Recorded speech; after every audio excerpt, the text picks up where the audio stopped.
Kisah Upin Ipin di pagi raya.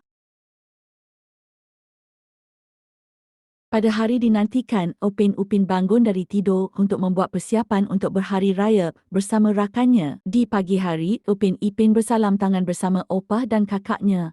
Mereka saling berminta maaf. Upin Ipin terus ke meja makan untuk menjamu lemang dan kuih muih disediakan oleh opah. Upin Ipin terus jumpa rakannya untuk pergi beraya bersama. Upin Ipin rakannya, Opah terus beraya bersama di malam hari ke rumah jiran sebelah.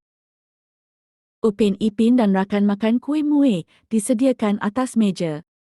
Upin Ipin dan rakannya keluar rumah terus bermain bunga api bersama. Pada hari dinantikan, Upin bangun dari tidur untuk membuat persiapan untuk berhari raya bersama rakannya. Di pagi hari, Upin Ipin bersalam tangan bersama Opah dan kakaknya. Mereka saling berminta maaf. Upin